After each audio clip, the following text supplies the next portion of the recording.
살아있다는 것은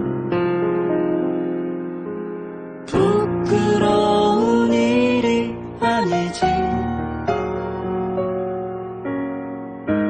살아가는 게 힘들어도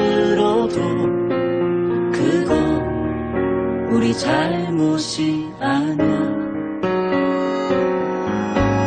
무언가 단단히 잘못된 이 세상이 영원한 것도 아니야. 우리가 각자의 삶 속으로 뿔뿔이 흩어진 것도 우리가 원한 것은 아니야.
네, 반갑습니다. 안녕하십니까.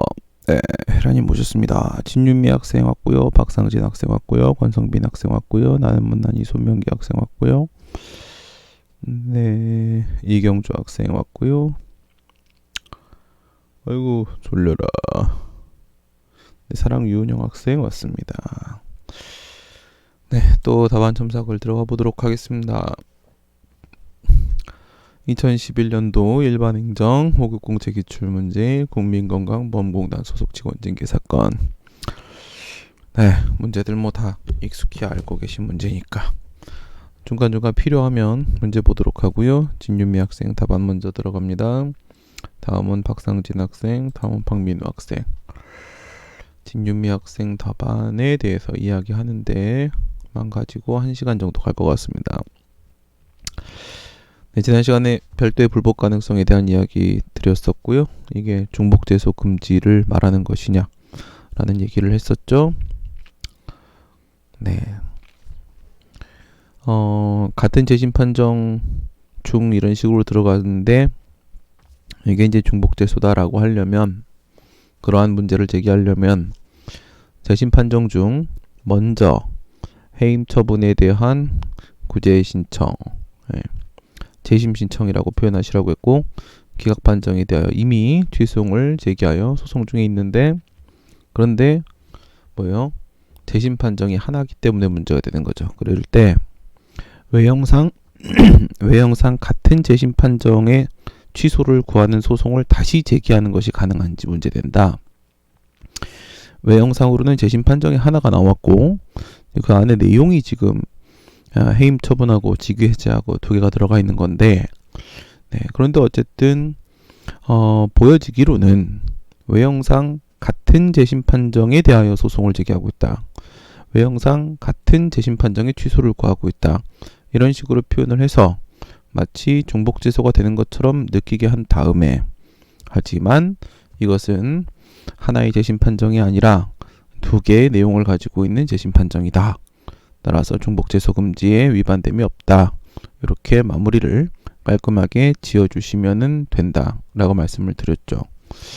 예, 표현상 어폐가 상당히 있었고, 발령이라는 문제는 우리가 행정법 시험을 보고 있는 거니까 처분에 발령할 때 발령이라고 표현을 써주시고, 인사처분, 네, 직위해제도 인사처분에 해당한다라고 말씀을 드렸고, 잠정적 처분과 종국적 처분, 임시적이다 최종적이다라는 문제가 독립된 행위다의 근거가 되줄 수는 전혀 없는 것이다.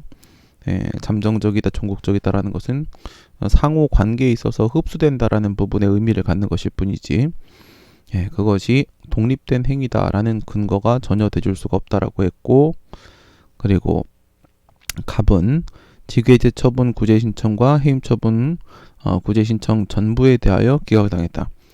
네, 전부 기각당했다. 그래서 독립된 행위다. 성립이 안 되죠? 예, 전부 기각당했다. 그래서 전부 불복하고 있는 중이에요.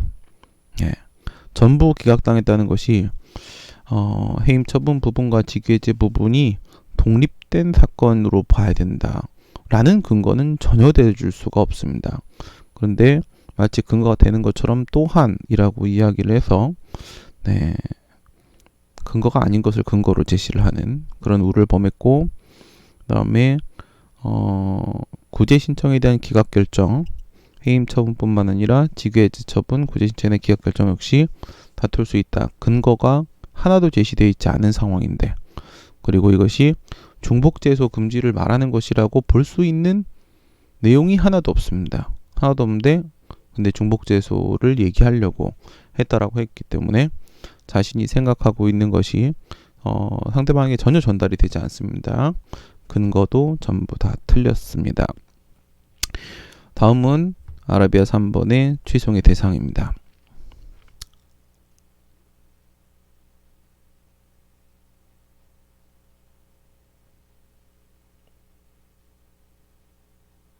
제가 안 보인다고요?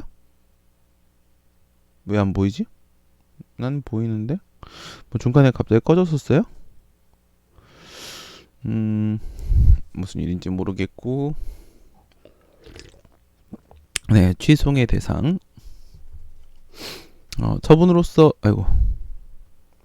처분으로서 실질을 갖는 지방노동위원회 기각 결정이 아닌 재결로서 실질을 갖는 중앙노동위원회 기각 판정이 취소의 대상으로서 적법한 것인지 문제된다. 이렇게 돼 있는데, 실질이 아니죠. 이게 무슨 뭐 형식과 실질, 그런 얘기를 하려고 하는 것이 아닙니다.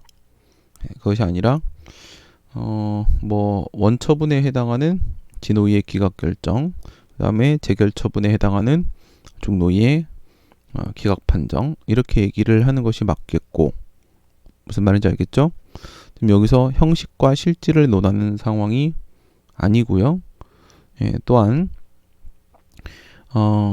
진노위 쪽에서는 기각 결정이라고 해놓고 나서 중노위 쪽에서는 기각 판정이라고 표현을 하고 있어요. 뭐 하려면 그냥 둘 다 기각 결정이라고 하시는 게 나을 것 같고, 그리고 기각이라는 표현을 쓰는 게 적절하지 않습니다. 지금 이 취소의 대상에서는 처분이 아니라 재결을 대상으로 소송을 제기해야 된다. 재결주의가 적용되고 있다라는 얘기를 하는 거잖아요.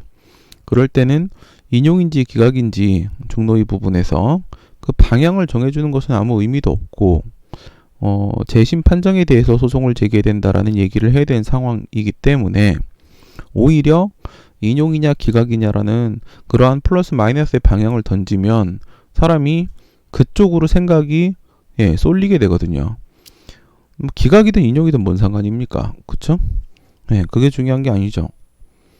재심을 누가 신청했는지에 따라서 인용이냐 기각이냐에 대한 결론도 그것이 부당한 해고 등에 해당하는지 여부가 완전히 달라지게 되죠. 누가 재심을 신청했느냐에 따라서. 지금 여기서 기각 판정이라는 것은 방향을 잡아주는 것은 적절하지 않습니다. 그냥 재심 판정이라고 써야죠. 그렇게 치면 지방노동위원회 기각 결정이 아닌 재결처분에 해당하는 중앙노동위원회 재심 판정이, 이렇게 써야죠.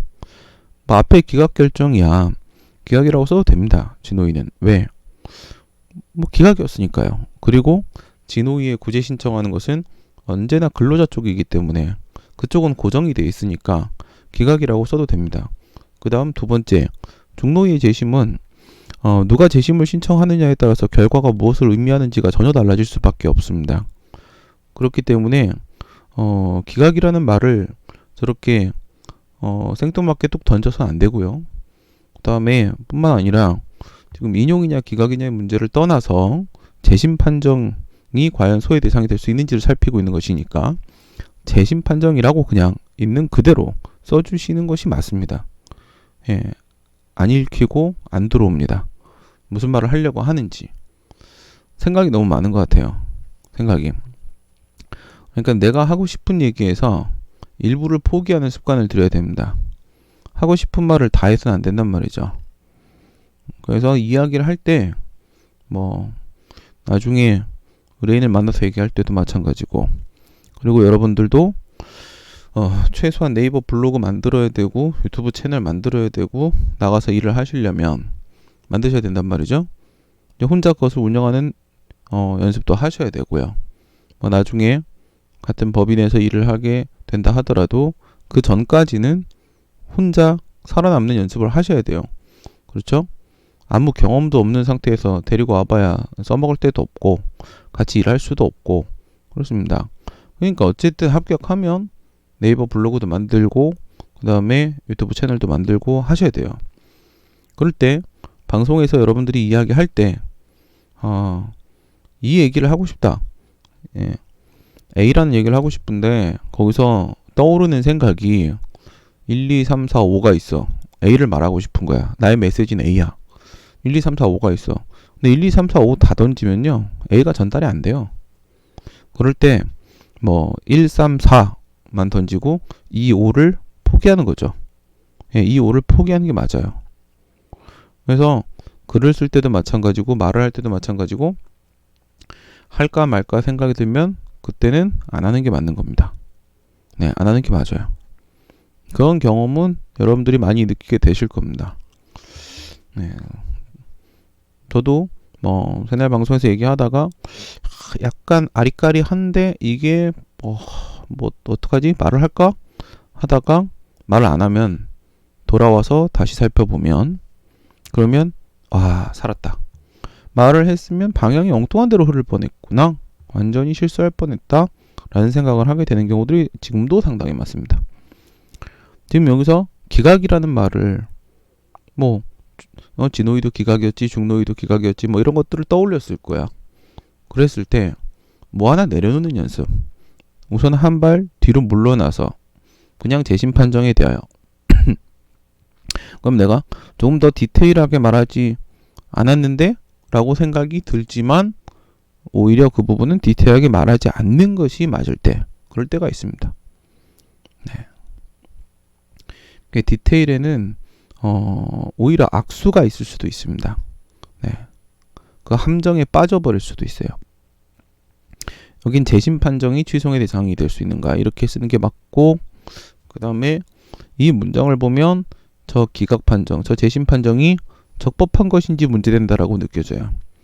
지금 소송에서의 대상 적격을 얘기하는 중인데 기각 판정이 적법한지를 얘기할 문제가 아니죠.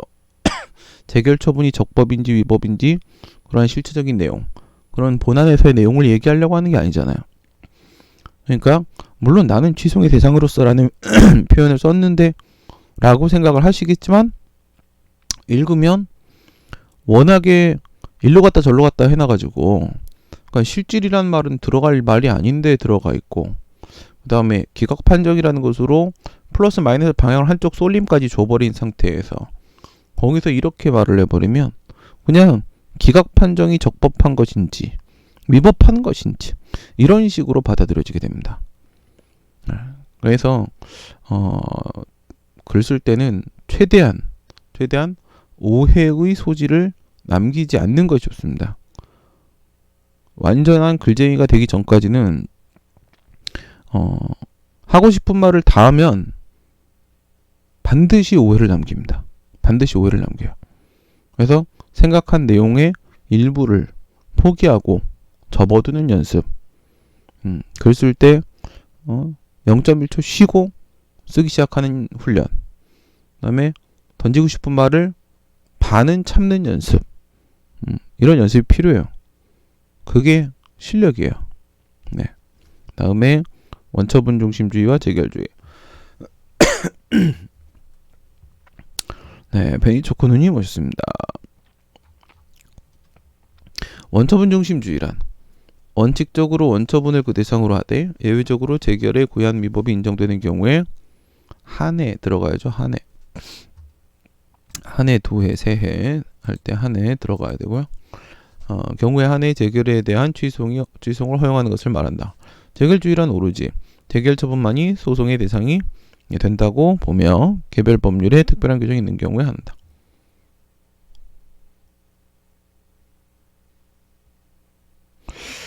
네, 또 읽으니까 또 이상한 표현들이 보이네요. 소송의 대상이 아니라 소의 대상이죠. 소송은 프로세스, 절차일 뿐이고 소의 대상이라는 말이 정확한 표현이고요. 소의 대상이라고 말할 수 있을 때는 소의 대상이라고 말해야 돼요. 네, 문맥에 따라서 소의 대상이라고 표현하는 것이 이상할 때가 있습니다. 어색할 때. 그럴 때 그냥 예외 소송의 대상이라고 표현을 해도 그냥 선회해 주는 경우들이 있긴 한데, 여기서는 소의 대상이라고 충분히 말할 수 있는 상황이기 때문에 정확한 표현을 써주시는 게 맞고요. 소송의 대상이란 건 없죠, 사실. 개별 법률에 특별한 규정이 있는 경우에 한다. 이렇게 되어 있는데 이게 오히려 붙여쓰기. 원래 띄어져 있었지? 네. 붙여쓰고 그 다음에 특별한 규정이 있는 경우에 한한다보다는 한한다가 차라리 여기에 경우에 한 해가 들어가는 게 낫고, 있는 경우에 예외적으로 인정된다. 이런 표현이 낫죠. 예외적으로 인정된다. 어쨌든 좋아요. 원처분 중심주의와 재결주의, 이건 사소한 거니까 네, 썼는데 결론을 씁니다. 사안의 경우 우선은 본인이 위에서 원처분 중심주의라고 했고, 그리고 이게 정확한 표현입니다. 그런데 여기서 원처분주의라는 표현을 썼죠. 다른 얘기입니다.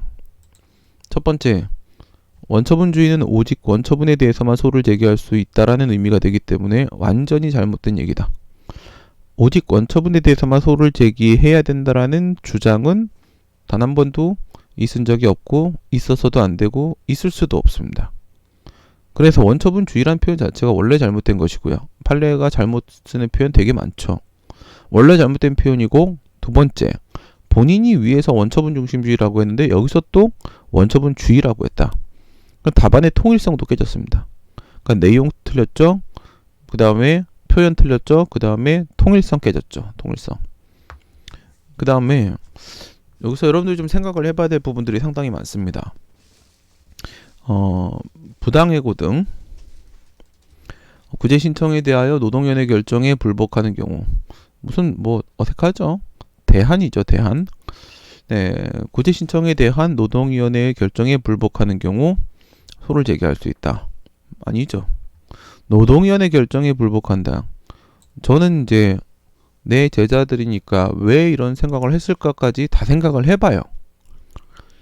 왜냐면 그런 생각을 해보는 게 이 첨삭을 받는 사람에게 정말 큰 도움이 되고, 뿐만 아니라 학생들이 그런 실수를 범할 수 있다는 걸 나 스스로도 좀 챙겨놓기 위함이에요. 그래야 나중에 유사한 상황을 보면 또 같은 방식으로 조언을 해줄 수가 있기 때문에. 근데 노동위원회 결정이라는 말을 한 이유가 진호위의 초심과 중노의 재심의 프로세스를 거쳐서 소송으로 가니까 전체적으로 노동위원회라고 말을 한 것인가? 또 중앙노동위원회는 지금 이게 중앙노동위원회 위원장이 피고가 되듯이 독립규제위원회죠. 그렇듯이 지방노동위원회와 비교했을 때 워낙에 월등한 전문성과 권위를 갖고 있다라는 점에 있어서 진호위의 판단을 중노위의 판단에 사실상 포함되는 것으로 봐서 전체를 노동위원회라고 말을 한 건가? 그러니까 프로세스가 두 개니까 그냥 노동위라고 말했나? 아니면 진호위와 중노위의 관계가 보통의 행정기관간의 관계와 달리 그 우위의 관계가 명확하기 때문에 노동위원회라는 표현을 쓴 것인가? 아니면 지방노동위원회의 처분, 초심 판정에 대해서도 바로 소를 제기하는 경우들이 있기 때문에 그래서 그냥 진호위를 포함해서 노동위원회라고 말했나? 뭐 여러 가지 생각을 해봤어요. 지금 제가 얘기한 거 이해되시죠? 그러니까 프로세스가 있다. 진호의 초심과 중노의 재심 간의 관계 문제도 있을 수 있죠.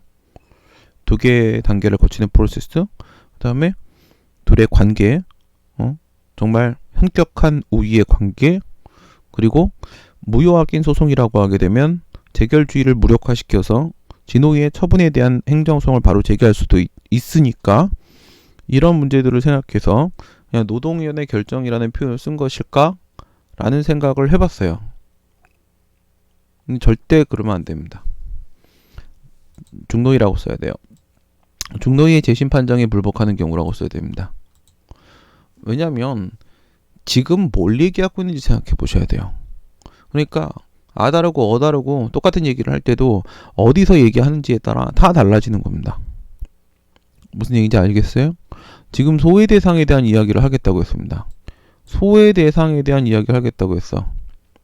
그리고 지금 원처분 중심주의와 재결주의 얘기를 진행하고 있는 중입니다. 그러면 그런 경우가 바로 어떤 경우죠? 당연히 행정심판의 재결을 거치고 나서 소송을 제기할 때입니다. 행정심판의 재결을 거치고 나서 소송을 제기할 때는 처분도 있지만 재결도 있거든요. 처분하고 재결하고 둘 다 있는 상태고, 그래서 취소의 대상은 처분 등이라고 돼 있단 말이야. 처분도 되고 재결도 되고 처분 등이라고 되어 있는데 둘 중에 뭐에 대한 소송을 제기되냐? 왜? 둘 다에 대한 소송을 제기하고 싶겠지, 원고 입장에서는. 근데 처분에 대한 소송도 제기하고 재결에 대한 소송도 제기하고 하게 되면 결국 같은 위법 사유를 주장한다라고 했을 때는 재판부에 따라서 법원에 따라 다른 결과가 나올 수가 있거든요. 그러한 모순되는 상황을 막기 위해서 교통정리가 필요한 게 지금 저 원처분 중심주의에 관한 얘기란 말이에요. 그러니까 이러한 원처분 중심주의와 재결주의라는 얘기는 언제 등장을 하는 것이냐? 바로 재결을 거치고 그 재결에 불복할 때예요. 언제라고요? 재결에 불복할 때라고요. 재결에 불복할 때 원처분 중심주의 재결주의에 문제가 생기는 거라고요. 처분에 불복할 때는 절대 안 생겨요. 왜? 재결 없잖아요. 재결이 없는데 저 원처분 중심주의와 재결주의, 처분하고 재결 중에 무엇에 대한 소송을 제기될 것인가에 대한 논의가 왜 나와? 재결이 없거든. 오직 처분 한 개밖에 없는데 이런 얘기 안 나온다고요. 그러니까 이런 얘기가 나올 때는 언제나 하나야. 재결에 불복할 때예요. 재결에 불복할 때. 그럼 여기서 재결은 중노위의 재심 판정 밖에 없는 거예요. 밖에 없어요. 그러니까 재결에 불복할 때 무슨 문제가 생기고 이렇게 해야 된다 라는 얘기를 해야 되는 상황이란 말이야. 그래서 여기서는 노동위원회 결정이란 말이 안 먹혀요. 네, 전혀 말이 안 돼요. 전혀 말이 안 돼. 선회를 해주고 싶어도 선회가 안 돼요. 중노위의 재심 판정, 중노위의 결정, 중노위의 처분, 이런 식의 중노위라는 표현을 정확히 해줘야 되고요. 사용자나 근로자는 재심 판정에 대하여 소를 제기할 수 있다. 이제 재결주의가 적용된다는 얘기를 하려고 하는 거죠. 그럼 이렇게 말을 할 수 있다. 또 왜 할 수 있다라는 말을 썼을까? 이런 생각을 해봤는데 그냥 31조 2항 때문인 것 같아요. 근로기준법 31조 2항에 보시게 되면 소를 제기할 수 있다 이렇게 돼 있거든요. 이렇게 소를 제기할 수 있다 이렇게 돼 있으니까 그러니까 소를 제기할 수 있다라고 답안지를 썼지 않았을까? 라는 생각을 했어요. 그러면 저 표현을 근기법 31조 2항에는 저 표현을 답안지로 그대로 옮겨오는 것이 가능한 일인가? 맞는 말인가? 전혀 달라요. 왜냐? 지금 봐봐요. 31조 2항은 대상적격 규정이 아니에요. 대상적격 규정이잖아요. 대상적격 규정이 아니에요. 근데 이건 대상적격 규정이잖아요. 무슨 말이냐? 이건 대상적격 규정이 맞아요. 어느 부분에서? 재심 판정에 대하여에서. 재심 판정에 대하여 소를 제기해야 한다라고 돼 있으니까 그러니까 재결에 대해서만 소를 제기해야 된다는 말이고 그것은 대상적격 규정이 맞아요. 그러면 여기서 다른 거 다 떠나서 이거 눈에 딱 띄잖아요. 15일 뭔데요? 제소기간이잖아요. 그러니까 이 2항 안에 대상적격만 있는 게 아니야. 사실 여기 원고적격도 있고 여기에 제소기간도 있고 나머지 소송 요건은 여기 따라가라는 얘기고 그러니까 2항은 소송의 조건에 대한 다양한 규정을 둔 거예요. 그러면서 소를 제기할 수 있다. 얘네가 소를 제기할 수 있다. 이게 무슨 말이냐? 안 하면 말고 그죠? 얘네한테 소를 제기하라고 하면 안 되잖아요. 주어가 사용자나 근로자야.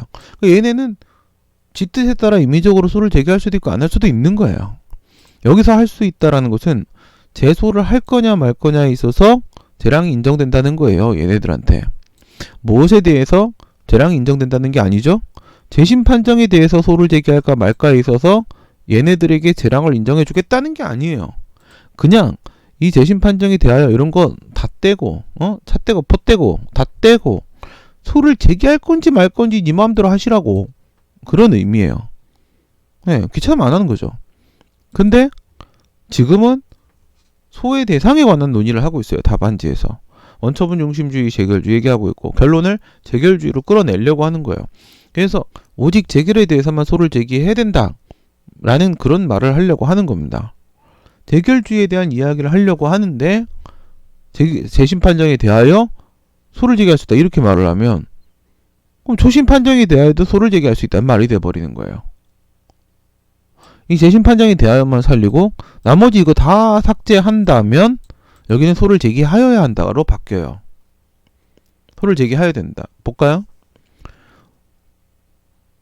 사용자나 근로자는 소를 제기할 수 있다. 맞고요. 사용자나 근로자가 소를 제기할 때 무엇에 대해 소를 제기하냐 이렇게 하면은 요것만 살리면 재심 판정에 대해 소를 제기하여야 한다가 되고요. 그 다음에 재심 판정서를 송달받은 날부터 15일 이내에 소를 제기하여야 한다가 되고요. 그 다음에 행정소송법 규정에 따라 소를 제기하여야 한다예요. 그럼 여기서 제기할 수 있다는 뭐냐면 여기에만 걸리는 거예요. 여기에만. 사용자나 근로자는. 그러니까 지금 대상을 얘기하고 있는 중이면 여기에 대한 이야기하는 중이니까 소를 제기하여야 한다가 되는 거라고요. 그러니까 이 전체적인 내용 안에 소를 제기해야 되는지 할 수 있는 것인지에 대한 문제 중에 할 수 있는 부분이 하나라도 들어가 있으면 여기 들어가 있죠. 하나라도 들어가 있으면 마지막 서술어는 할 수 있다가 될 수밖에 없어요. 글을 쓸 때. 법을 만들 때도 역시 마찬가지. 오케이? 뭐 예를 들어서 우리가 배웠던 내용 가지고 생각을 해보면 법리적으로 생각을 해봐요. 인허가 의제제도가 적용돼요. 인허가 의제제도가 적용이 되는데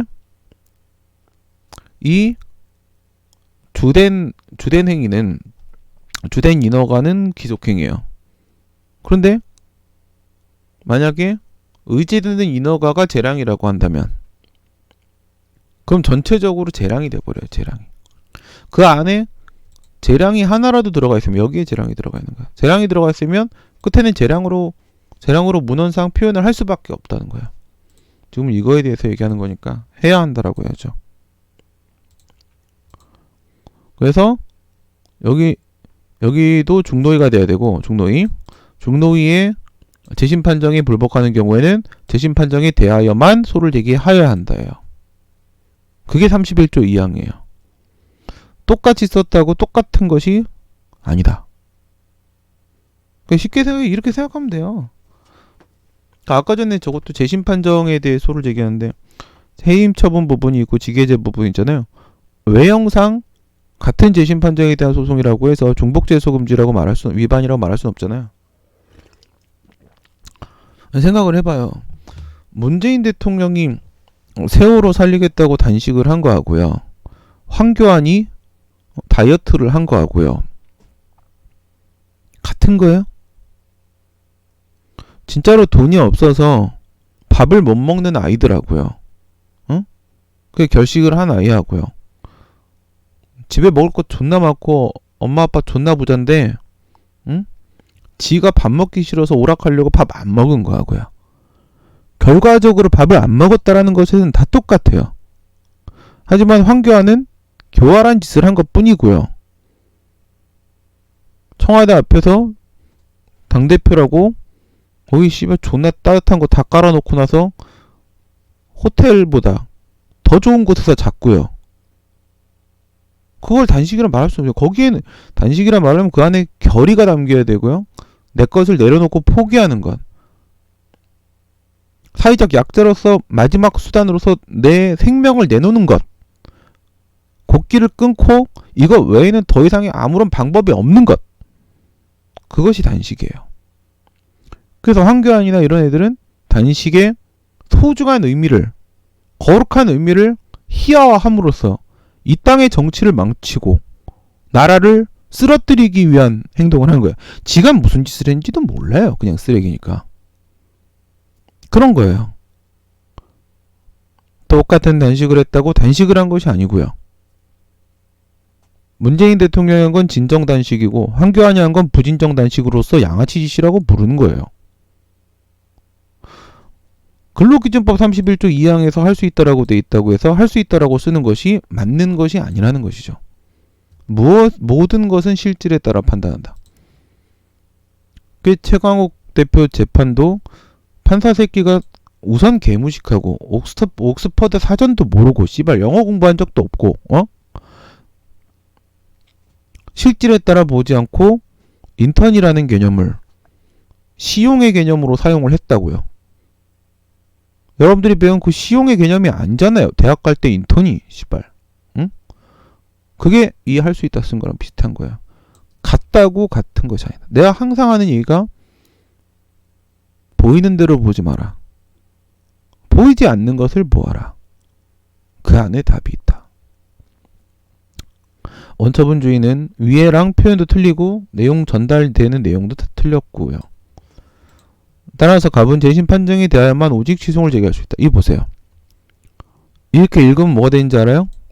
재심 판정에 대한 소송은 오직 취소소송만 되는구나. 아니죠.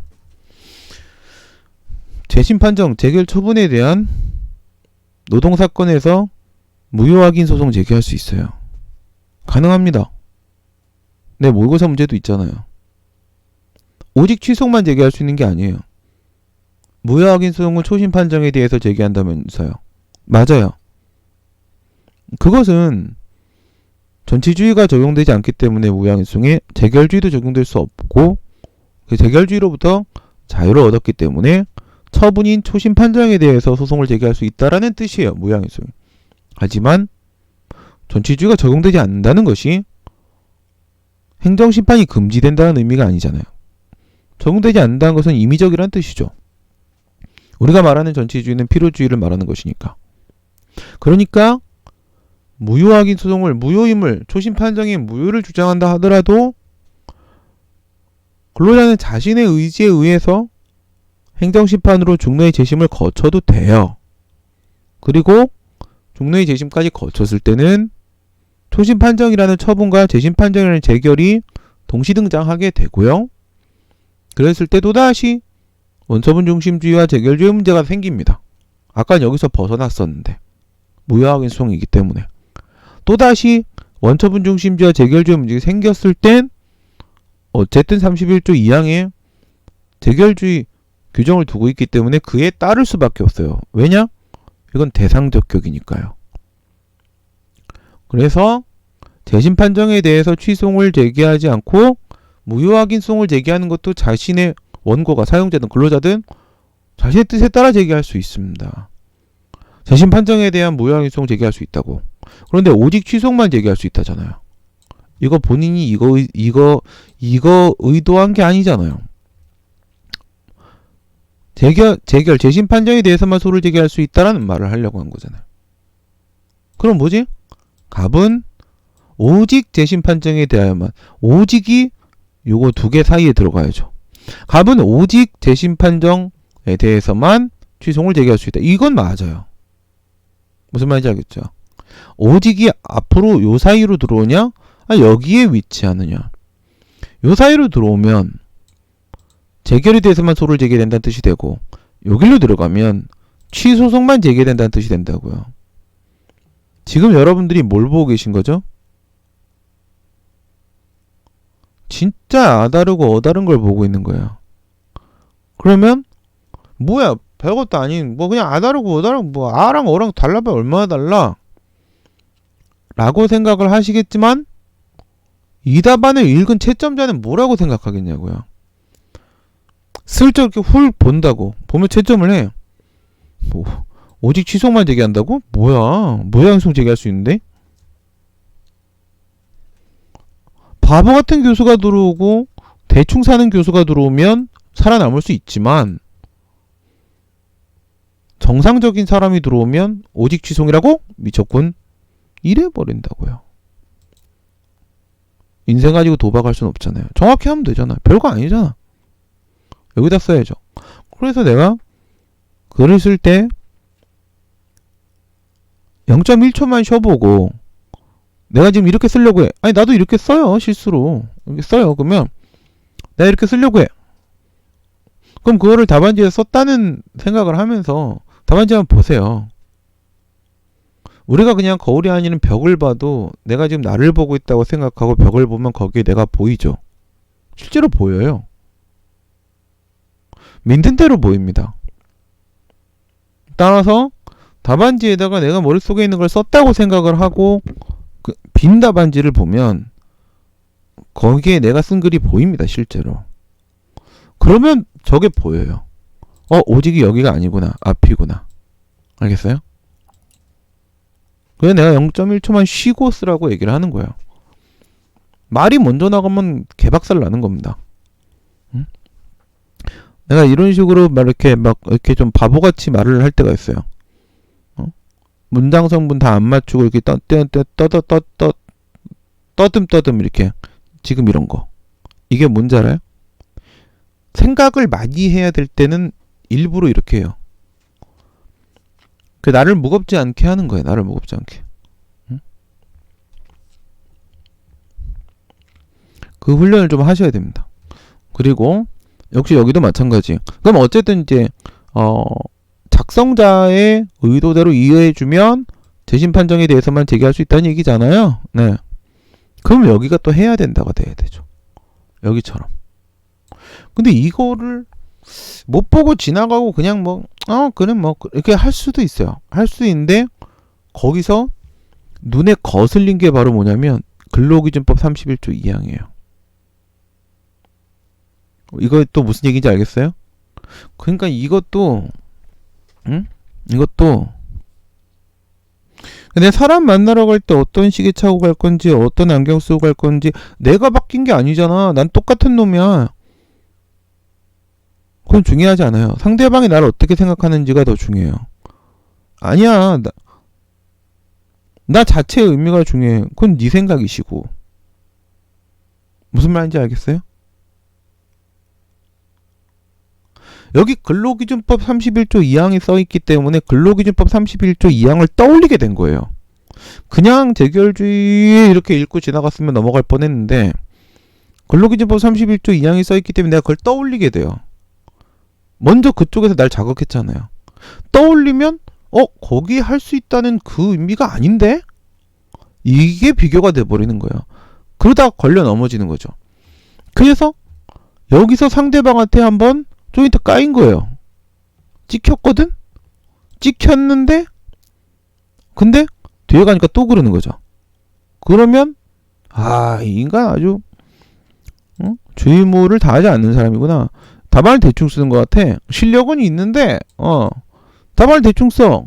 이런 친구는 나중에 힘든 사람들 와서 일을 맡기고 하면 대충 할 인간이야. 그냥 이렇게 생각 들어버려요. 그건 뭐 아무 의지가 아니에요. 이 단지 괄호 이거 하나 때문에 그래요. 그럼 이걸 안 쓸 거냐? 그건 또 아니죠. 그건 아니죠. 그죠? 근데 우리가 예를 들어서 내 답안에서 편집을 할 때 뭐 정확하게 해야 한다 이렇게 해도 좋지만 여기를 글씨를 좀 작게 내가 편집을 하잖아요. 그러면 또 이게 안 보여요. 안 보이면 돼요. 안 걸리면 됩니다. 안 걸리면. 안 그래요? 학교에 담배 피면 안 돼요? 왜 안 돼요? 안 걸리면 되죠. 나쁜 생각하면 안 돼요? 왜 안 돼요? 여러분도 나도 다 맨날 나쁜 생각만 해요. 어떤 사람이 죽었다라고 했을 때 슬프다, 안타깝다가 아니라 쌤통이다부터 생각하는 경우가 반 이상이에요. 그렇지만 이성으로 누르는 거죠. 아니야. 이걸 쌤통이라고 생각하면 내가 저런 상황에 처했을 때 딴 사람도 나 그렇게 생각할 거야. 그렇기 때문에 바른 생각을 하려고 노력을 하자. 그러면 이 상황은 그렇게 보는 게 아닐 거야. 그냥 이성으로 누르는 거예요. 사람이 나쁜 생각해요. 근데 그걸 안 걸리면 되는 거죠. 안 걸리면 되는 거예요. 이 괄호가 어디에 위치해 있는가, 글씨의 크기가 얼마나인가에 따라서 이게 안 걸릴 수도 있어요.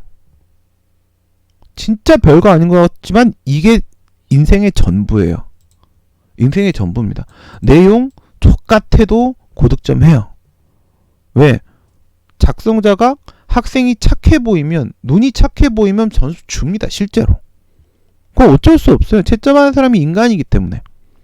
막 노력하려고 하고 정말 실수 없고 내용은 좀 부실해. 이런 친구는 나중에 나가면 뭐 이런 생각을 했는지 모르게 해요. 사람이. 나중에 나가면 더 열심히 공부하고 해서 성장하겠구나. 이런 애들 내보내줘야 돼. 생각합니다. 그래서 이게 인생의 전부예요. 남에게 어떻게 보여지는지. 그것만 잘 부여잡고 있어도 돼요. 결국 모든 것은 어디에서 나오는 거야? 태도에서 나오는 거야. 태도에서. 그 사람의 태도, 아니 진짜 태도가 더러워도 상관없어요. 태도가 발라 보이면 돼요. 발라 보이면. 성인 군자는 없으니까. 그래서 이런 거를 뭐 예를 들어 이런 위험성을 줄이려면 어떻게 하면 좋아? 개별 법률이라고 했으니까 이걸 양가로 4를 따고 양가로 3을 중간에 넣는 거야. 양가로 3을 중간에 넣으면서 그냥 근로기준법 31조 2항에 의하면 재결에 대해서만 소를 제기할 수 있다고 규정하고 있다. 이런 식으로 근거규정 제목번호를 하나 따로 따. 제목번호를 하나 따고 넣어버려. 넣어버리고 나면 이 사안의 경우에 여기에 와가지고 이미 3번에서 얘기했고 이게 4번 돼 있는 거잖아. 이미 근거 규정을 던져놨기 때문에 위에서 그 근거 규정만 건조하게 던지는데 실수 같은 게 나올 수가 없거든. 던져놨으니까 여기서는 이거를 사안의 경우 이걸 안 쓰겠지. 그죠? 안 쓰면 빌미 잡힐 것도 없는 거예요. 알겠어요? 살아남는 연습을 하시라고요. 사람마다 다 다른 거예요. 내가 글씨를 잘 쓰면 지금 이게 지금은 진짜 내용과 표현을 가지고 정직하게 첨삭을 해주고 있는 거예요. 이제 나중에 여러분 이제 이순환 때부터 여러분의 진짜 글씨를 사진 찍어 올리게 되면 무슨 일이 생기냐? 잘생긴 애하고 못생긴 애하고 차별이 들어가요. 왜 잘생긴 애하고 못생긴 애 차별합니까? 해도 돼요. 못 돼요. 누가 못생기랬어요? 그건 본인 잘못이에요. 글씨가 못생겼다, 글씨가 잘생겼다는 본인 잘못이라고요. 그건 태어나서부터 차이예요. 원래 글씨 못 써요, 악필요. 그런 사람 없어요. 그런 거짓말 좀 하지 마요. 알겠습니까? 글씨를 예쁘게 쓰는 사람은 마음도 착할 뿐만 아니라 그 글씨를 예쁘게 쓰기 위해서 얼마만큼의 노력을 했겠습니까? 그동안에. 다 잃은 게 있기 때문에 얻는 게 있는 거예요. 그러니까 글씨가 못생긴 사람은 차별 좀 당해도 상관없어요. 자기 죄입니다. 손글씨를 써서 답안 올리죠. 응? 그러니까 여러분 안철수 대통령 왜 안 찍어요? 전 글씨 못 써서 안 찍어요. 저 글씨 못 쓰면 사람 취급 안 하거든요. 인간이 나이 60이 되도록 글씨를 쓸 줄 모른다는 게 말이 됩니까? 근데 왜 대통령을 하려고 해요? 그쵸? 그건 사형시켜도 할 말 없는 일이에요. 글씨를 그렇게 못 쓰는데 대통령을 욕심냈다는 것만으로 사형감이거든요. 이건 실제로 그래요. 이거 정말 얼마나 많은 사람들에게 악영향을 주려고 하는 짓입니까? 자신의 욕심을 위해서. 그런 사람들은 그냥 사형시키고 그냥 독수리밥으로 시체를 던지는 것이 옳다. 그것이 나의 생각이에요. 진짜로. 신념입니다. 사람은 살아온 만큼 평가받아야 돼요. 글씨를 예쁘게 쓰냐 못 쓰느냐는 실제로 그 사람이 어떻게 살았느냐에 다 반영이 돼요. 그럼 봐봐요. 내가 카톡방에다가 여러분들 작년 중반까지 여러분들이랑 카톡방에 같이 있었던 신땡땡 학생이죠. 대만에 있는 친구. 이제 그 친구도 2명의 애기 엄마고, 응? 근데 이제 코로나 처음 시작할 때쯤이어가지고, 그래가지고 시험 보러 못 왔죠. 네, 시험 보러 못 왔어요. 엄청 잘하는 친구예요. 그런데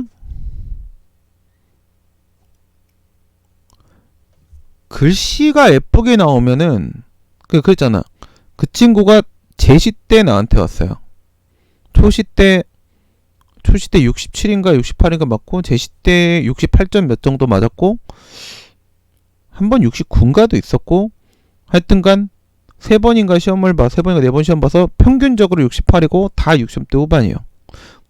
뒤에서는 그 정도 점수가 나온 것이 이상하지 않은데 초반에 나한테 배울 때도 아니고 그리고 초반에 실력이 되게 없었거든요. 그냥 무턱대고 날 찾아와서 상담해달라고 해서 1층 커피숍에 가갖고 얘기를 했었어요. 참으로도 누군지 모르겠지만 당돌하다 이 친구. 그래서 뭐 수업 끝나고 그 다음 뭐 일정 없어서 내가 뭐 그럽시다. 뭐 집에 가기 전에 커피 한잔 마십시다. 내가 가서 얘기를 하다가 그냥 상담해줬는데 이제 그 다음 수업에 들어온 거죠. 예. 등록을 했더라고요. 처음에 내가 얘기 들었을 때 다른 수업을 들었는데 실력이 되게 없었어요. 근데 그래도 60점대 후반이 나오잖아요. 그게 뭐죠? 글씨가 예뻐요. 글씨는 처음부터 예뻤어요. 실력은 상승을 했죠. 글씨가 예쁘면 무슨 일이 생겨? 이런 게 안 보여요. 대안으로 쓰든 대하로 쓰든 할 수 있다 쓰든 해야 한다 쓰든 안 보인다고요. 오직이 뒤에 있든 오직이 앞에 있든 안 보입니다. 왜냐? 사람은 그 욕하지 마요. 여자도 잘생긴 남자 오면 눈길 가고 남자도 예쁜 여자 오면 눈길 가요. 그 죄입니까? 뭐 그런 걸 죄라고 얘기하는 미친 패미들 있던데 눈깔을 뽑는다 씨발. 그 미친 새끼야. 그럼 눈깔 집에 놓고 다니냐? 뭔 개소리야. 그딴 걸 씨발. 에휴, 족같은 소리 하지 말고. 아, 나 다 노딱 붙었던데. 와, 뭐 때문에 노딱 붙어지 근데 그 씨발 그 한마디 이것 때문에 노딱 붙었는데 안 풀려. 네. 이번 주 거 다 노딱이야. 네. 아, 욕하지 말아야겠어. 아, 근데 욕먹을 새끼들이 세상에 너무 많으니까. 네. 아, 노딱 붙든지 말든지 모르겠고. 그냥 글씨가 예쁘면 이런 실수들이요 안 보인다. 그러니까 글씨가 예쁘면 사람이 그 글씨를 감상하고 있어요. 나도 모르게. 그런 식으로 내가 첨삭해준 거 몇 번 봤을 거예요. 고도 첨삭하면서 아, 못 봤다. 아, 못 봤다. 그러니까 내가 지금 이렇게 하다가 내가 다시 이렇게 빨간색 이렇게 칠할 때 있잖아요. 이렇게. 이게 뭐야? 처음 읽을 때 못 봤다는 거야. 이상하다는 걸 못 느꼈다는 거죠. 이상하다는 걸 왜 못 느꼈냐? 응? 글씨가 예쁘잖아요, 지금. 글씨가 예쁘잖아요. 이거 지금 이거 폰트잖아, 폰트. 예쁜 글씨체로 폰트 잡아놓은 거잖아요. 이 폰트기 때문에 눈에 안 띄고 조용히 넘어가는 부분들이 있는 거예요. 만약에 글씨체가 무너지잖아요? 스트레스를 받고 있어요, 사람이. 암호 해독을 요하고 있고 스트레스를 받는다고. 내가 지금 하는 얘기들이 다 앞에 답안 작성 방법론에서 얘기했던 것들인데, 그때 이제 뭐 좀 추상적으로 얘기했다면 실제 답안 속에서 여러분들이 좀 더 구체적으로 다가가게 말을 하게 되는 것 뿐이죠. 그때 답안 작성 방법론 앞부분에서 우리가 7, 8번 할 때 추상적으로 얘기해도 아, 맞다, 오, 맞아, 이렇게 반응한 사람은 그동안 열심히 훈련한 사람이에요. 알아듣는 거거든. 근데 훈련도 한 번도 안 하고 손가락에 뻑큐 손가락에 이 뻑큐 손가락에 여기 굳은 살도 안 배겨 있고 손 예뻤으면 좋겠고 잠도 많이 자고 피부도 좋았으면 좋겠고 씨발 이러면서 합격 바라는 새끼들 다 미친놈들이죠. 그죠? 글씨를 예쁘게 쓰면 그 글씨를 감상하기 때문에 그 과정에서 약간의 실수가 있다고 하더라도 글씨 감상하는 사이에 그냥 넘어가. 1, 2분 안에 막 읽어야 되기 때문에. 근데 진짜 글씨 못난이가 와가지고 와, 이건 기본 매너도 예의도 아니잖아. 이걸 어떻게 읽으라고 이 새끼야. 이런 글씨로 답안지 갖다가 답안지를 제출하잖아요. 나는 선생님이 강사의 입장에서 봐도 와, 개 짜증난다 씨발. 잘못된 거 다 찾는다 막 이렇게 하는데 채점자 교수님 입장에서 어떻겠어요? 그러니까 지금은 여러분들이 되게 대우를 받고 있는 거야. 대우를 받고 있는 거야. 글씨 못난이와 글씨 예쁜이는 차별할 합리적 차별 사유가 있어요. 이 사람의 인생에 있어서. 정말 지금 제가 뭐 얘기한 거야? 글씨가 예쁘고 못났다라는 부분도 있지만은 이 근로기준법을 위에다 썼더라면 요 밑에 중간에 무슨 일이 생겼을까? 안 보였을 수 있다고요. 걸리지 말라고요. 알겠습니까? 자신의 모든 장기를 발휘하세요. 글씨가 예쁜 사람은 글씨를 예쁘게 쓰고 그렇지 않은 사람은 번호를 많이 따고 자신이 할 수 있는 모든 가용한 수단을 다 써서 걸리지 마세요. 왜냐면 실력은 완성 단계까지 올라가지 않아요. 실력의 완성 단계에 올라가 여러분들 시험 보는 것도 아니고 완성 단계에 비록 올랐다 하더라도 시험장에서 실수가 나올 수 있어요. 지난 시간에도 말씀드린 대로 내용도 중요하지만 포장도 중요한 겁니다. 걸리지 않는 게 중요한 겁니다. 그런 생각을 나는 어떤 사람이고 나는 무엇을 구사할 수 있는지 계속 생각하세요. 하루 종일 행정법 생각만 하라고요. 하루 종일 노동법 생각만 하라고요. 그래도 회사 가서 일할 수 있어요. 어느 쪽에 중심을 두느냐 정도의 차이일 뿐이에요. 데모를 한다? 수업을 듣는다. 학생운동하면 학생이고 또 운동권이기도 하잖아. 두 가지를 어떻게 하지? 이쪽의 중심에 무게중심을 둬도 저쪽에 공부를 못하는 게 아니에요. 오히려 대모지라 던 애들은 사실을 1년 안에 합격한 애들이 많아요. 그래도 왜 그게 가능했는지 물어봤어요. 친구들한테. 너 그렇게 머리가 좋은 것도 아닌 것 같은데 어떻게 그렇게 빨리 됐냐? 너네한테 미안해서. 너네는 아직도 한겨울에 찬바닥에서 자고 고생하고 있는데 나 혼자 공부한다고 고시원에 와서 이렇게 따뜻하게 있잖아.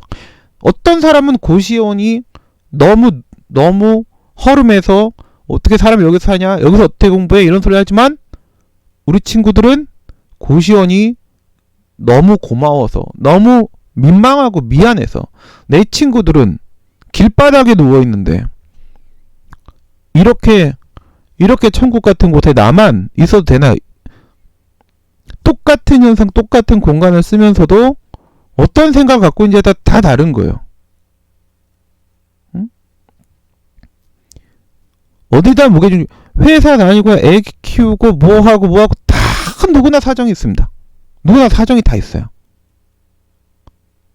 하지만 수험생 기간만큼은 그 삶을, 내 생활을 온전히 단순화할 수 없다고 하더라도 무게중심만큼은 수험 기간 동안에 수험에 두라는 거예요.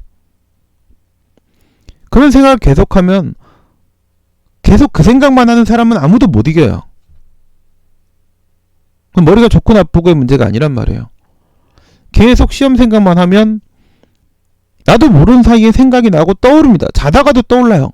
아, 씨발, 내 답안을 어떻게 포장하면 안 걸리겠다. 좋은 값에 팔 수 있겠다. 난 이걸 못하니까 이걸로 막아야겠다. 자기만의 전략이 나온다고요. 그런 전략들을 짜서 나를 속여보세요. 나를 속이면 교수님 속일 수 있어요. 날 속이세요. 난 나를 속였다면 그 사람의 내용이 부실하다고 내용을 욕하지 않아요. 왜? 시험장 가서도 잘 속이고 올 거니까요. 그럼 승리할 거니까요. 나를 가지고 테스트 하세요. 나를 속여보라고. 그럼 성공한 거야. 근데 그걸 하면 내가 웬만하면 속지 않아요. 그거 하려면 계속 그 생각을 하세요. 답안지 쓸 때, 평소에 이야기할 때도 답안지 쓰는 것처럼 이야기하고, 평소에도 밥 먹으면서도 어저께 나 답안지 이렇게 썼는데 이렇게 쓰는 게 좀 낫지 않을까? 저 친구 답안 첨삭 선생님이 해주는 거 듣다 보니까 내 답안도 이런 부분은 좀 고치는 게 낫지 않을까? 빨리 메모해야지. 핸드폰에 막 메모하고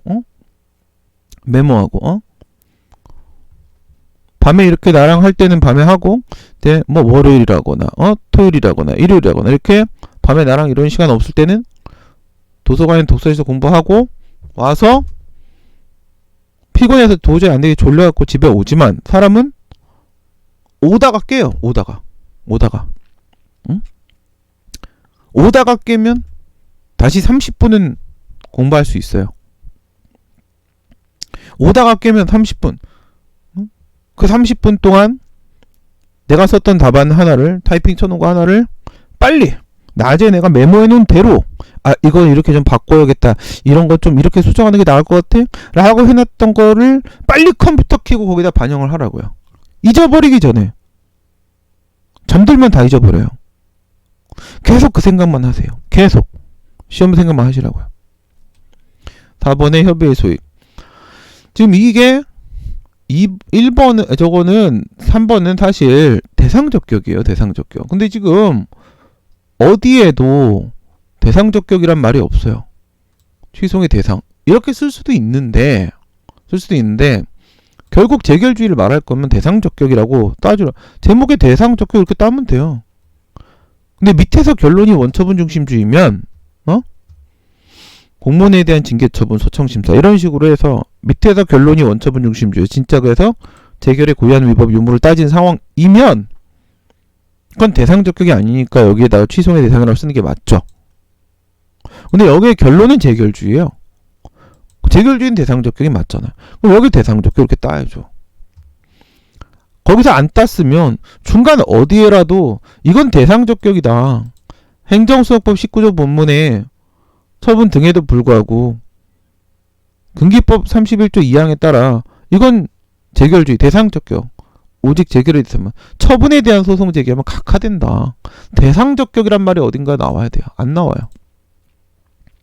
그리고 협의수익을 얘기하려면 원고적격을 얘기해야죠. 아니 3번 이렇게 하고 4번 이렇게 원고적격의 제목을 따로 따도 좋고 내 답안처럼 따기 싫으면 응? 귀찮아. 뭘 쓰라는 거야? 근로기준법 31조 2항에 보면 사용자는 근로자이잖아요. 그죠? 재심을 사용자가 신청했는데 그 인용이 돼서 소송을 근로자가 제기한다고 생각해봐요. 재심을 근로자가 신청했는데 그 인용이 돼서 소송을 사용자가 제기한다고 생각해봐요. 그럼 저거 제3자 소송이에요. 우리가 일반적인 재결, 일반적인 행정심판, 노동행정 말고 경험자 관계인데 을한테 허가가 나오고 갑이 취소심판을 제기했는데 인용재결이 나왔다. 그럼 어떻게 돼요? 행정심판은 갑이 제기했지만 행정소송은 을이 제기해야 되는 거잖아요. 완전히 입장 뒤바뀌었죠. 그럴 땐 재결의 제3자인 을이 소송을 제기합니다. 제3자 소송이라고요. 재결의 당사자는 당연히 그 행정심판의 청구인과 피청구인이라는 당사자가 되는 거예요. 청구인은 갑이고 피청구는 행정청이에요. 제3자 소송이죠. 제3자 소송일 때 재결의 제3자가 제기하는 소송 일 때 어떻게 됩니까? 재결 취소이잖아요. 이것도 원처분 중심주의인데 재결 취소이죠. 이거 노동행정은 재결주의여서 어쩔 수 없이 재결 취소이고요. 똑같이 재결 취소이잖아요. 똑같이 제3자 소송이잖아요. 원고적격검토 합니까 안 합니까? 하잖아요. 판례가 뭐라고 얘기해요? 처분의 상대방이 아니라고 하더라도 그 행정심판의 대상이 되는 처분이 제3자의 행정행위 경우에는 당연히 당사자 적격이 인정된다라고 인정하잖아요. 검토한다고요. 원고적격을. 그런데 제3자 소송이 나올 수 있는 상황이야. 이게 제3자 소송이 나올 수 있는 상황이라고. 기각기각, 기각인용, 인용기각, 인용인용 에서 2번, 4번 재심 쪽이 인용이 나올 때요. 재심 쪽이 인용이 나올 때는 재심을 들어오는 놈하고 재심을 빠져나갈 때 불복하는 놈하고 달라요. 제3자 소송이 된다고요. 근데 뭐라고 했어? 명문으로 인정했잖아요. 사용자와 근로자는 소재기해도 돼.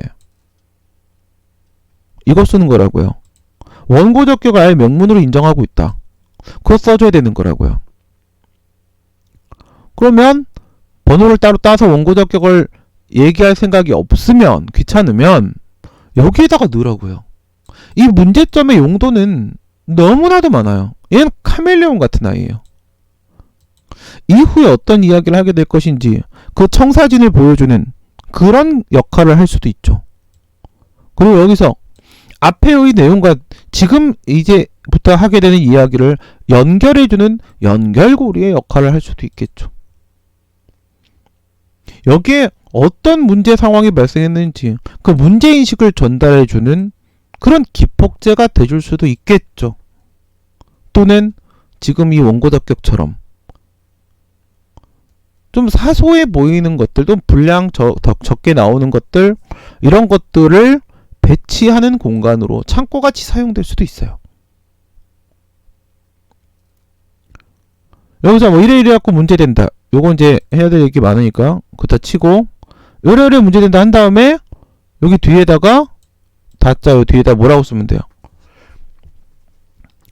원고적격은 금기법 31조 2항을 근거로 사용자와 근로자 모두 명문으로 인정하고 있는 바 특별히 문제되지 않는다.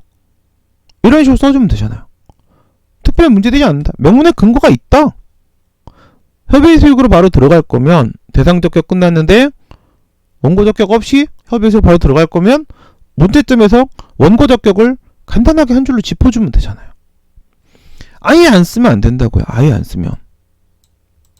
이런 특이한 일이 어딨어요. 솔직히 제3자 소송이 포함된 상황인데 그럼에도 그냥 인정하지. 법률상이고 나발이고 없다잖아.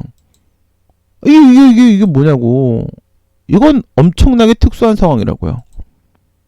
이 상황을 우선 감지해야죠. 음미해야 돼요. 어우 씨발 존나 신기한데?